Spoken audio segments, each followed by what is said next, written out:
ओम शांति। 11 मार्च 1981। अव्यक्त बाप दादा, मधुबन। सफलता के दो मुख्य आधार। आज खुदा दोस्त अपने बच्चों से फ्रेंड के रूप में मिल रहे हैं। एक खुदा दोस्त के कितने फ्रेंड्स होंगे? वैसे सतगुरु भी हैं, शिक्षक भी हैं, सर्व संबंध निभाने वाले हैं। आप सबको सबसे ज़्यादा प्यारा संबंध कौन सा लगता है?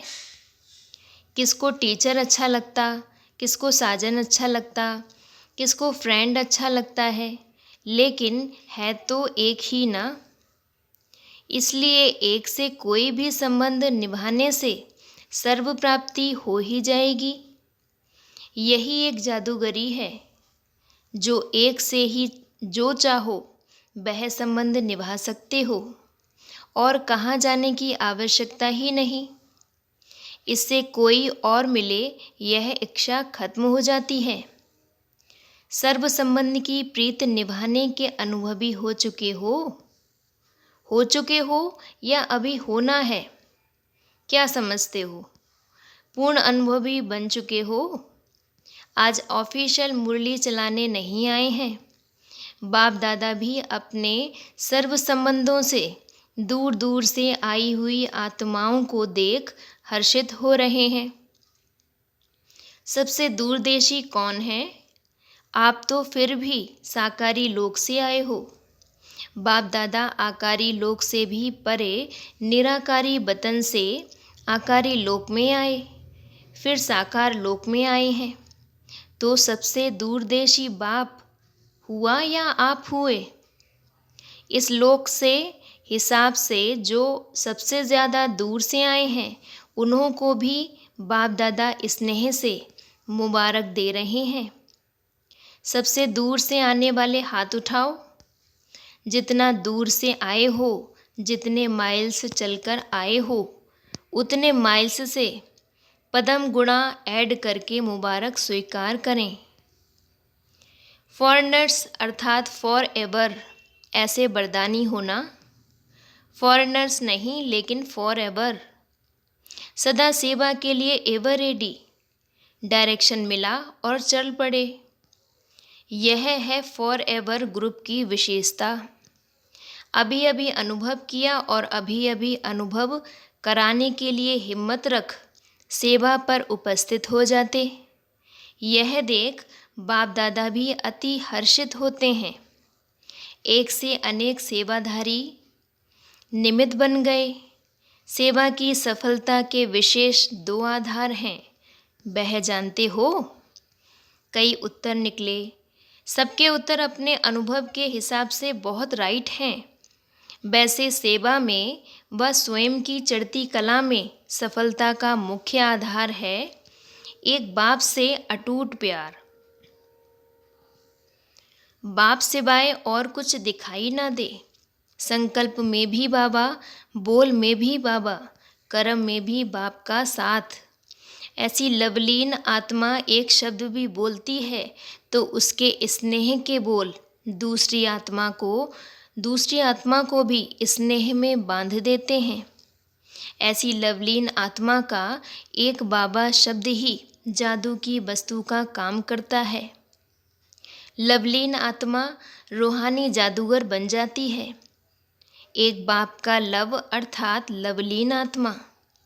दूसरा सफलता का आधार हर ज्ञान की पॉइंट के अनुभवी मूर्त होना। जैसे ड्रामा की पॉइंट देते हैं तो एक होता है नॉलेज के आधार पर पॉइंट देना, दूसरा होता है अनुभवी मूर्त होकर पॉइंट देना। ड्रामा की पॉइंट के जो अनुभवी होंगे वह सदा साक्षी बन की स्टेज पर स्थित होंगे, एक रस अचल और अडोल होंगे।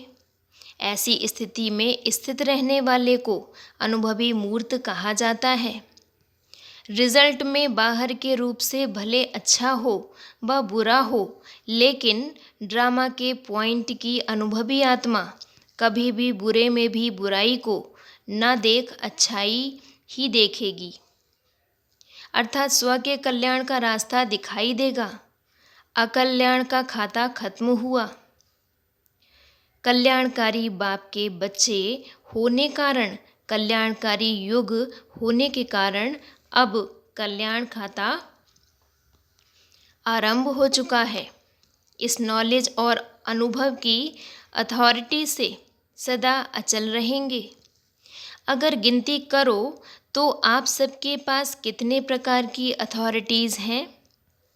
और आत्माओं के पास एक दो अथॉरिटी होगी। किसको साइंस की, किसको शास्त्र की, किसको डॉक्टरी के नॉलेज की, किसको इंजीनियरिंग के नॉलेज की अथॉरिटी होगी।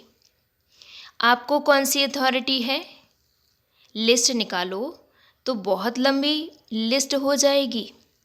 सबसे पहली अथॉरिटी वर्ल्ड ऑलमाइटी आपका हो गया। वर्ल्ड ऑलमाइटी की अथॉरिटी।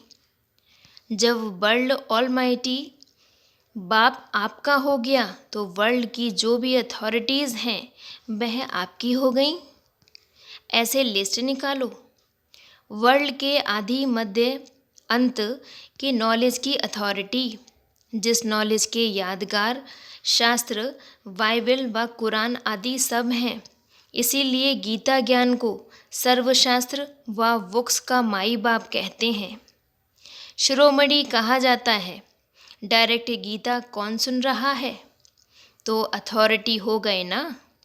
इसी प्रकार सर्व धर्मों में से नंबर 1 धर्म किसका है? ब्राह्मणों का। आपके ब्राह्मण धर्म द्वारा ही सब धर्म पैदा होते हैं। ब्राह्मण धर्म तना है और भी इस धर्म की विशेषता है। ब्राह्मण धर्म डायरेक्ट परमपिता का स्थापन किया हुआ है और धर्म धर्मपिताओं के हैं और यह धर्म परमपिता का है। वह बच्चों द्वारा है। सन ऑफ गॉड कहते हैं। वह गॉड नहीं है तो डायरेक्ट परमपिता द्वारा श्रेष्ठ धर्म की स्थापन हुआ। उस धर्म की अथॉरिटी हो। आदि पिता ब्रह्मा के डायरेक्ट मुख वंशावली की अथॉरिटी वाले हो। सर्वश्रेष्ठ कर्म के प्रैक्टिकल जीवन की अथॉरिटी हो। श्रेष्ठ कर्म के प्रालब्ध विश्व के अखंड राज्य के अधिकार की अथॉरिटी हो। भक्तों के पूज्य की अथॉरिटी हो। ऐसे और भी लिस्ट निकालो तो बहुत निकलेगा। समझा? आप कितनी बड़ी अथॉरिटी हो। भक्तों के पूज्य की अथॉरिटी हो।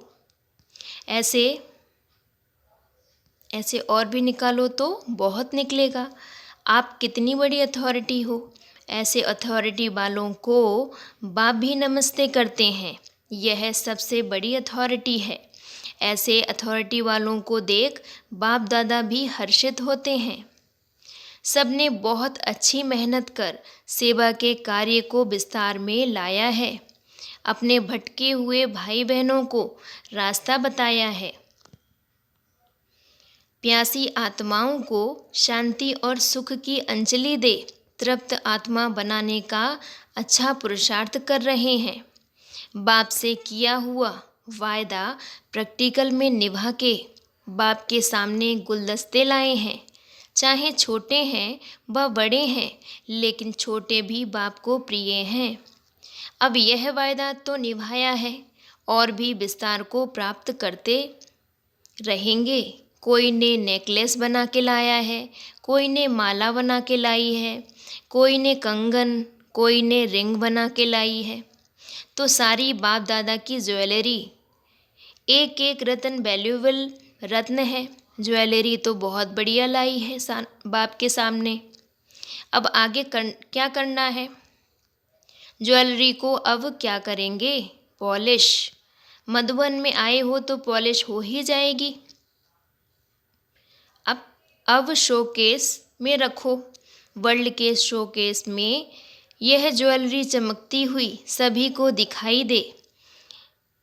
शोकेस में कैसे आएंगे? बाप के सामने आए, ब्राह्मणों के सामने आए। यह तो बहुत अच्छा हुआ। अब वर्ल्ड के सामने आवे।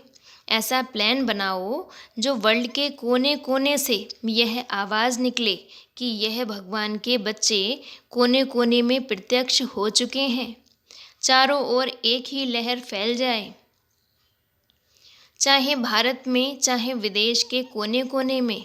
जैसे एक ही सूर्य व चंद्रमा समय के अंतर में दिखाई तो एक ही देता है ना, ऐसे यह ज्ञान सूर्य के बच्चे कोने कोने से दिखाई दें।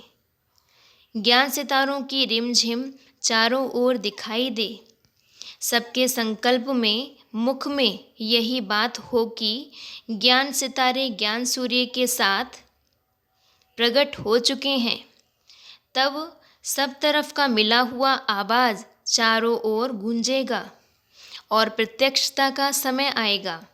अभी तो गुप्त पाठ चल रहा है, अब प्रत्यक्षता में लाओ। इसका प्लान बनाओ, फिर बाप दादा भी बताएंगे। एक एक रत्न की विशेषता वर्णन करें तो अनेक रातें बीत जाएं। हर एक बच्चे की विशेषता हर एक के मस्तक पर मणि के माफिक चमक रही है। ऐसे सर्व विशेष आत्माओं को सर्व सपूत अर्थात सर्विस के सबूत देने वाले, सदा सेवा और याद में रहने वाले, सर्विसेबल मास्टर ऑलमाइटी अथॉरिटी, सर्व की मनोकामनाएं पूर्ण करने वाले अति लवलीन बच्चों को बाप दादा का याद प्यार और नमस्ते। हम रूहानी बच्चों की रूहानी बाप दादा को याद प्यार और नमस्ते नमस्ते।